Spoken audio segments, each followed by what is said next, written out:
Okay, ladies and gentlemen, at this time I'm going to swear you in. So I've got a little bit of reading to do at this point, so bear with me, okay? All right. If I could get you to raise your right hands for me, please, those who are able. Members of the jury, you shall well and truly try the issue formed upon this bill of indictment between the state of Georgia and Durante Beebe, who is charged with conspiracy to violate Racketeering, Influence, and Corrupt Organizations Act, theft by taking stolen property, violation of Georgia Controlled Substances Act, violation of the Georgia Controlled Substances Act, possession of a firearm by a convicted felon, participation in criminal street gang activity, armed robbery, and hijacking of a motor vehicle in the first degree.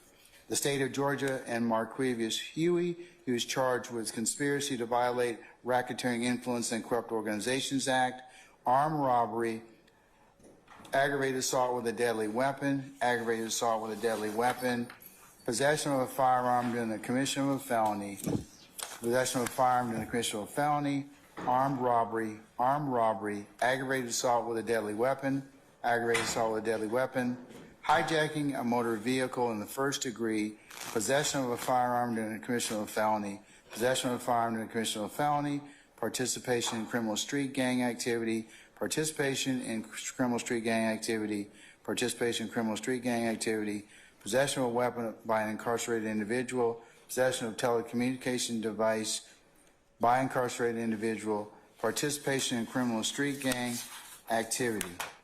State of Georgia and DeMonte Kendrick, who is charged with conspiracy to violate Racketeering, Influence, and Corrupt Organizations Act, murder, participation in criminal street gang activity, violation of Georgia Controlled Substances Act, violation of Georgia Controlled Substances Act, violation of Georgia Controlled Substances Act, possession of a firearm in the commission of a felony, possession of a machine gun, and possession of a firearm by a convicted felon previously convicted of a felony involving the use or possession of a firearm.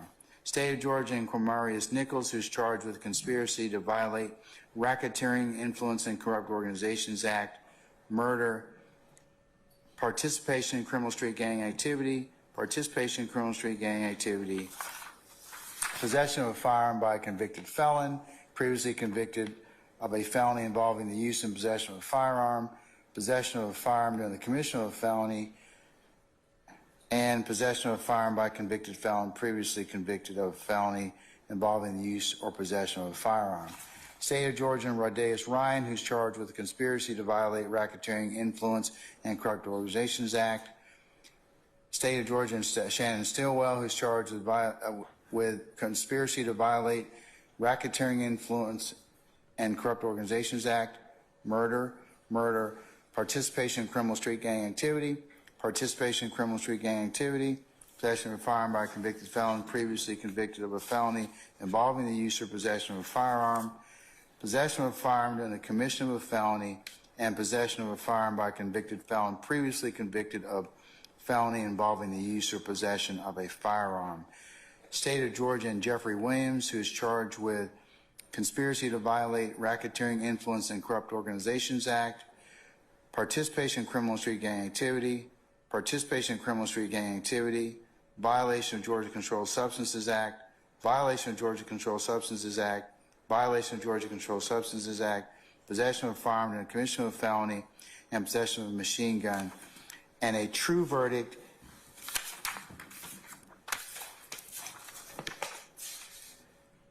give according to the evidence, so help you God or so affirm. Say yes, please say yes if you accept this oath. Yes. All right, put your hands down. Thank you very much, ladies and gentlemen. Okay, ladies and gentlemen, at this point, what I would like to do is just make some housekeeping announcements to you only, okay? And I'll tell you where we're going with this today. Just today, we're going to go ahead and just give you these announcements, and then I'm going to tell you when you need to come back. And on the day you come back, we will conduct opening statements, and you will hear the presentation of the case at that point in time, okay? So today, you're not going to be here much longer. probably about another 20, 25 minutes at max, and then I'll tell you what date you need to come back. Okay, so ladies and gentlemen, we're ready to begin the trial of this case. I have some preliminary matters to discuss with you. I'm going to introduce part of my staff who's here. Seated directly in front of me, typing away, is Miss Christina Weaver. She's my official court reporter.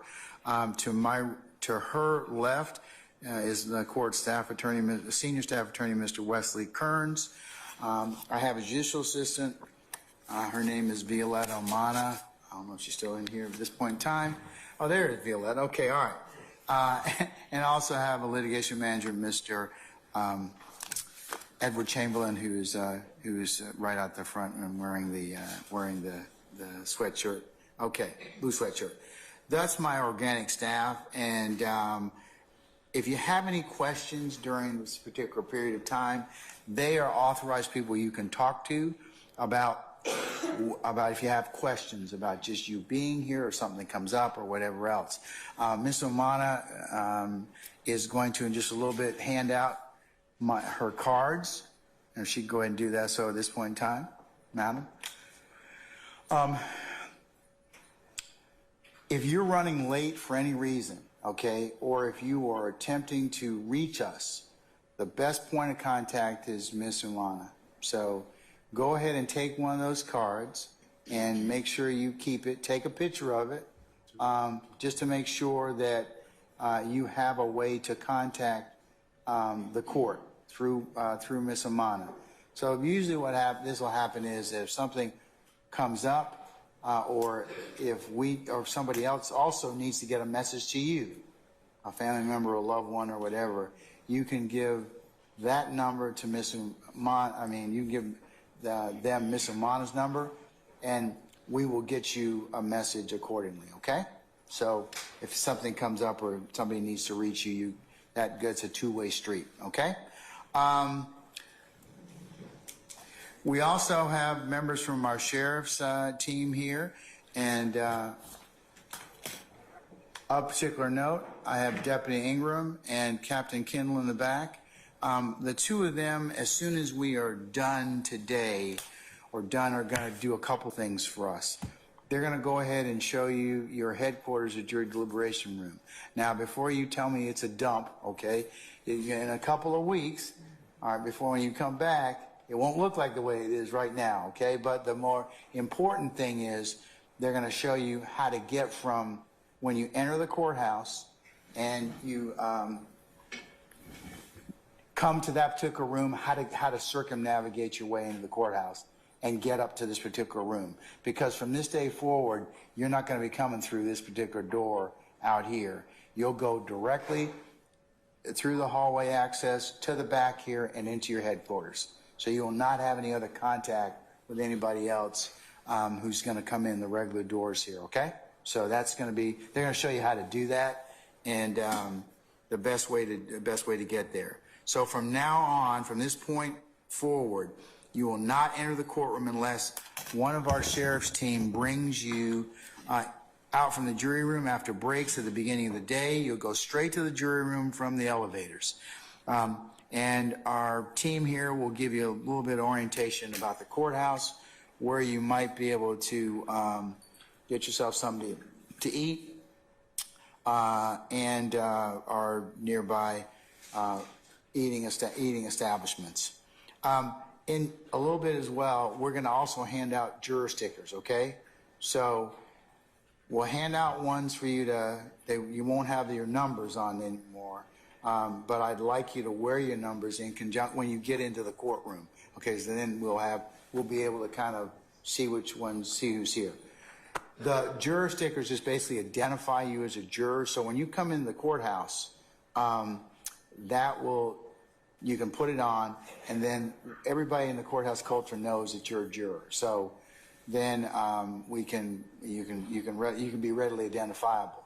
So at the end of each day, take a juror sticker, put it in your purse, your pocket, your wallet, so you can have one for the next morning to come back here and put it back on. So, but I'd ask that you wear your stickers whenever you're in the courthouse.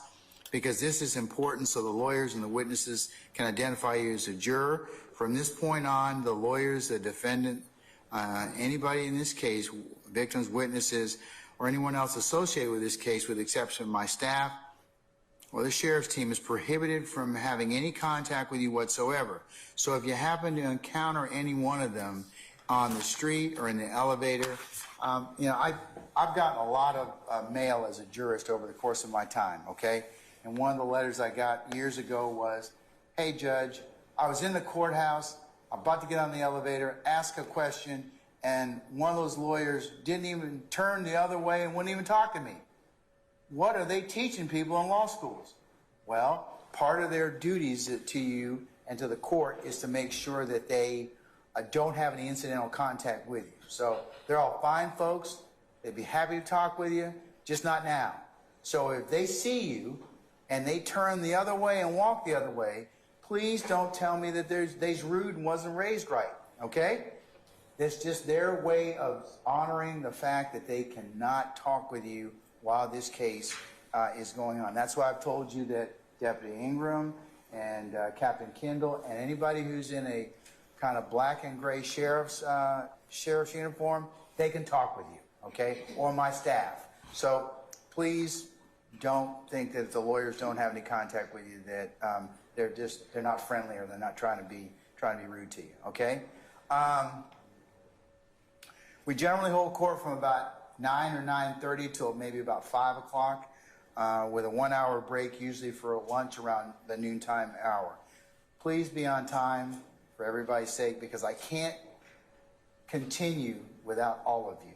So all 18 of you must be here in order for me to start. So that's in the morning, that's after any breaks, that's after lunch, or any breaks we may have in the afternoon. So just be very cognizant of the fact of your other jurors and be as much as you can on time. And if something unexpected happens, that's why you have Ms. Omana's card, that you just please reach out so that we can handle that particular issue. And so now you have the way of contacting us. Ladies and gentlemen, I want to go through a couple other things with you before I release you for the afternoon and get you squared away for you to come back again.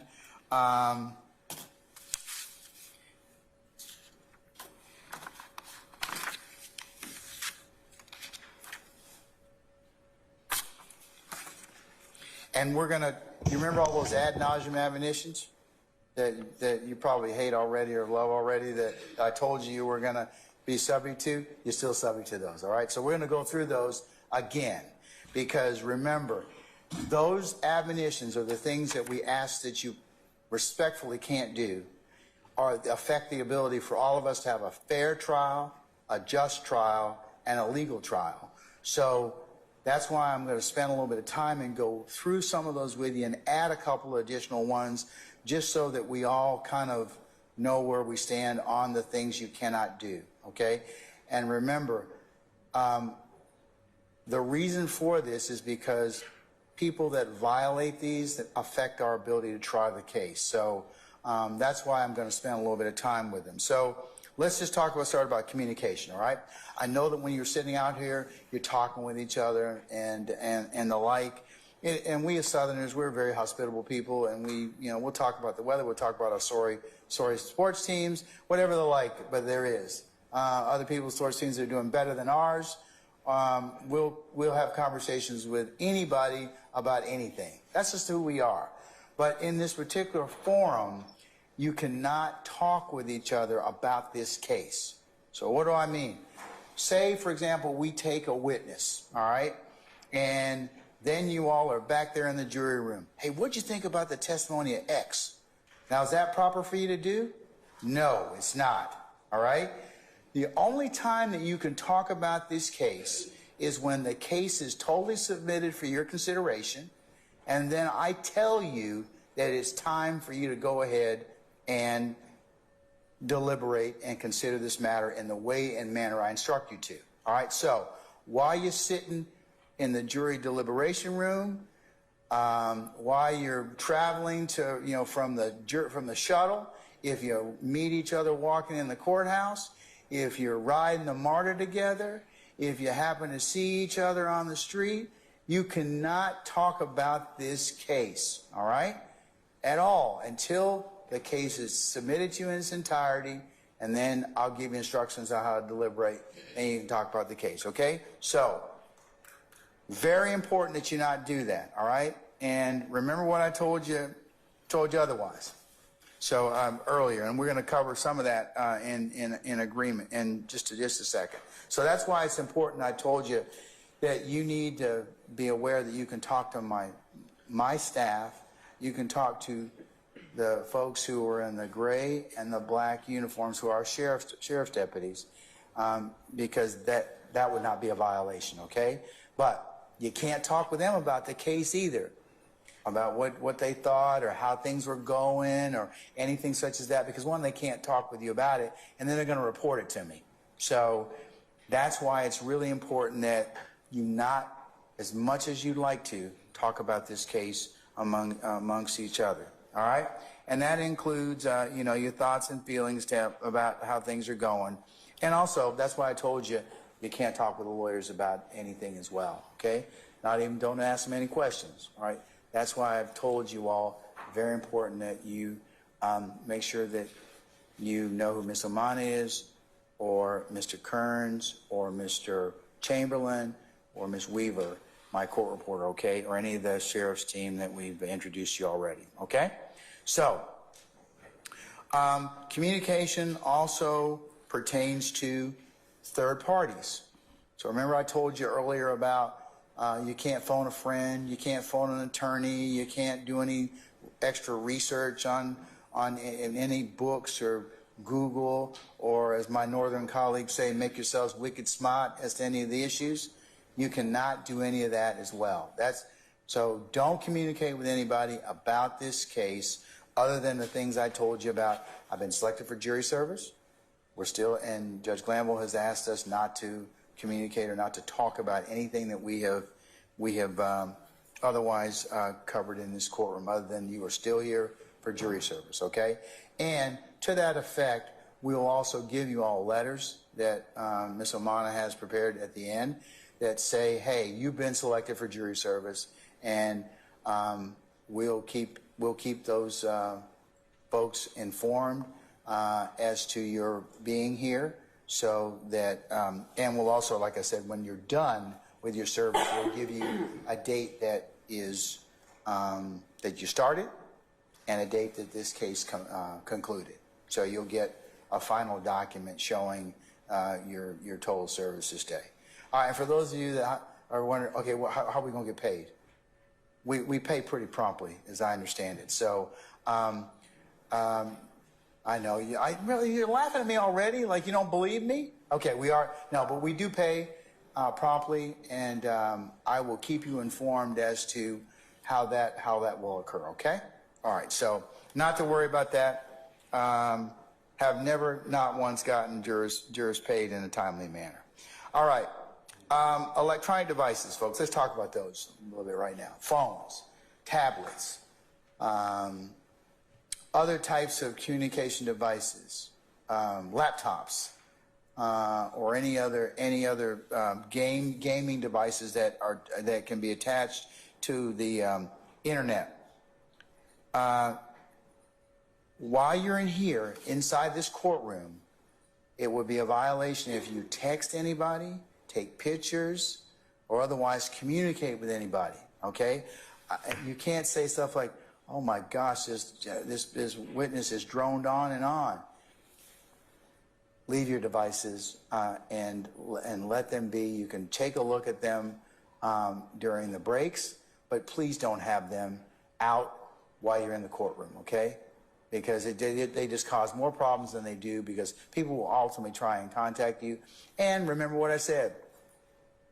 You'll have a bunch of new friends now, people find out you're on a jury or whatever else, and they'll text you and call you and try and just kind of worm information from you. Remember, you cannot talk with them about this case. So it's just better if you tell them that the court said that I could get in a lot of trouble if this admonition is violated. So please Please don't ask me about what's going on with the case.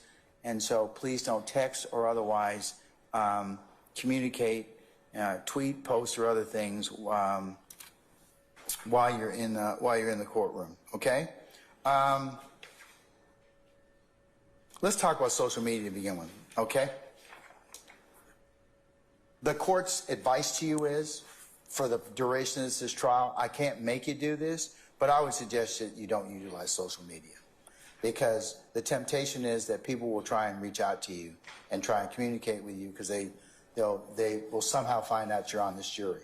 So I'm going to leave that within your wise discretion in order to do that, but understand this, that nobody's supposed to communicate with you, or you're not supposed to post anything, tweet, or otherwise cause any other communication to appear on social media that is attributable to you or any other third party. So remember, it'd be a violation for you to talk with somebody about it and for them to go ahead and post it.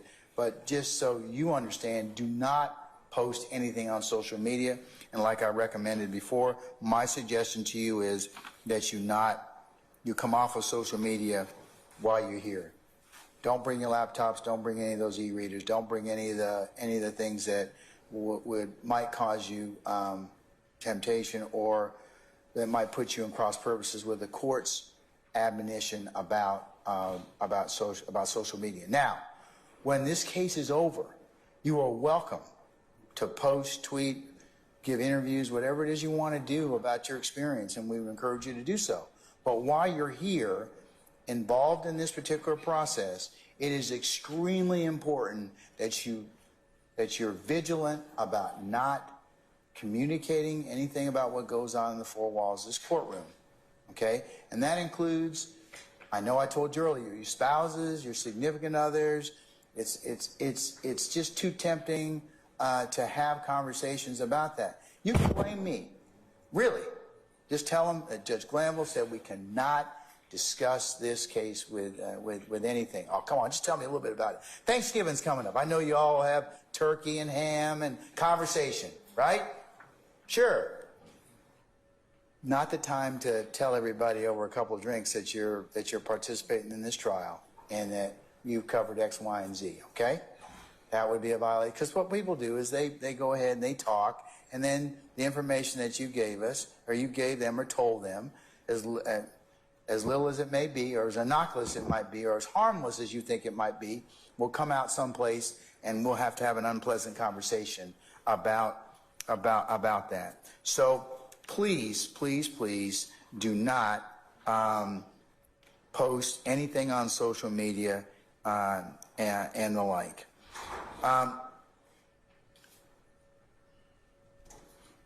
We talked a little bit earlier about not going, when you were here before, about not visiting any scenes that may be that you might be familiar with, or streets or other parts of our great county that or other places that might be the subject matter of this particular trial. I'm telling you right now, do not go by and visit any of those particular places. All right. Also, do not take pictures of those. Do not Google or otherwise Waze or do any type of other research about any of the places that you might hear about in this particular trial. It would be a violation for you to do so.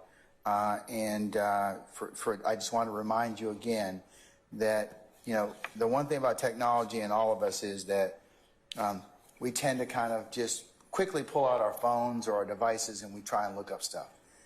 Now's not the time to do that. You can only consider what is presented in the four walls of this courtroom that is admissible and submitted for your consideration.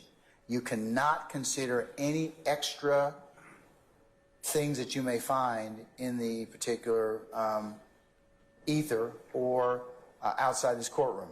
That includes anything that's posted on the news media. So if you see any print media, if you see any blogs, if you see anything on TV, like I told you before, turn away and do not listen to anything that you may be here, because and you can't consider it anyways because it's not in the four walls of this courtroom. So respectfully, please do not do that. I know it's a great temptation to kind of just keep up with things peripherally and listen to the media, or maybe have your family members tell you about, hey girl, you're on TV, or your case on TV. So please do not do that, okay? That would violate or be a violation of the court's admonitions. So,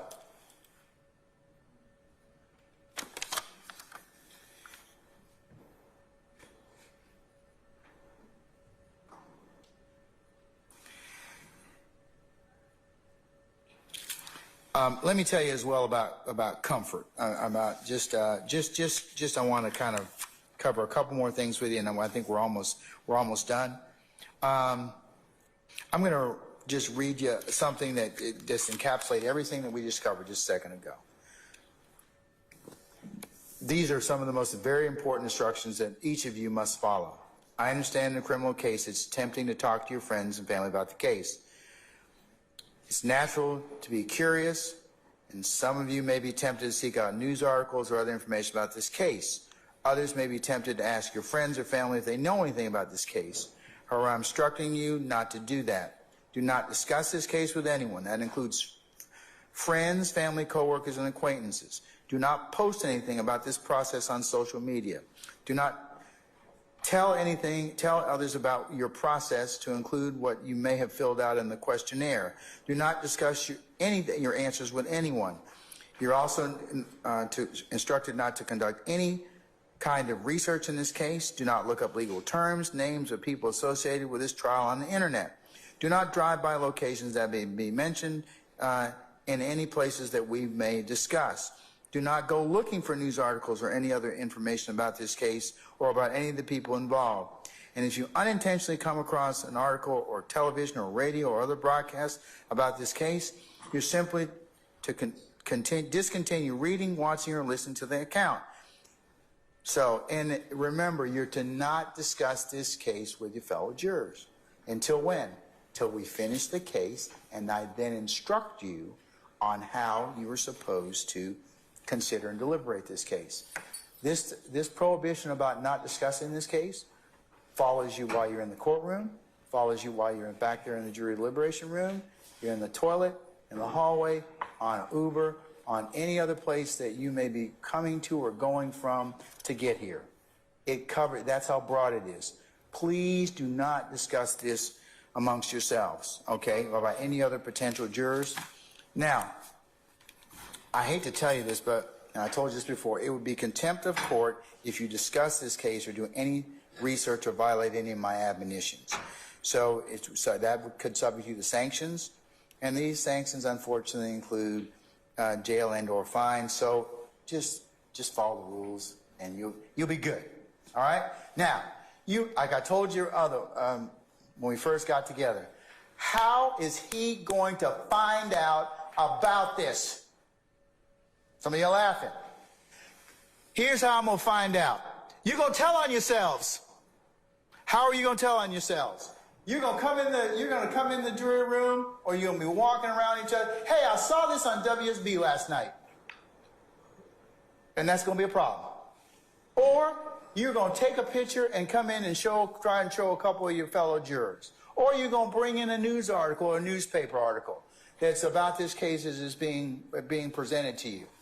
Or some third party, because you violated my admonition by posting something on the internet or on some particular social media page, is going to send me or one of the lawyers a copy of that. And then we're going to have some problems. So that's how it's going to happen. You are going to tell on yourselves, or some other third party is going to tell on you. So please, please, please, please, please, we have taken a long time, almost 10 months, to assemble a jury that is fair, just, and lawful to both sides in this case, that's going to take up the issues presented to it.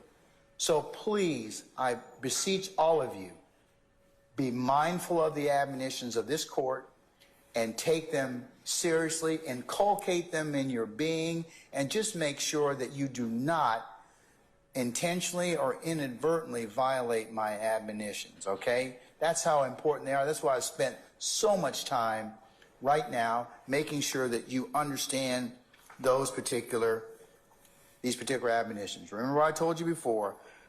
You can tell your family and friends and or clients or anyone would need to know that you've been summoned and selected for jury duty, and that you are now you are a juror that's participating in this case.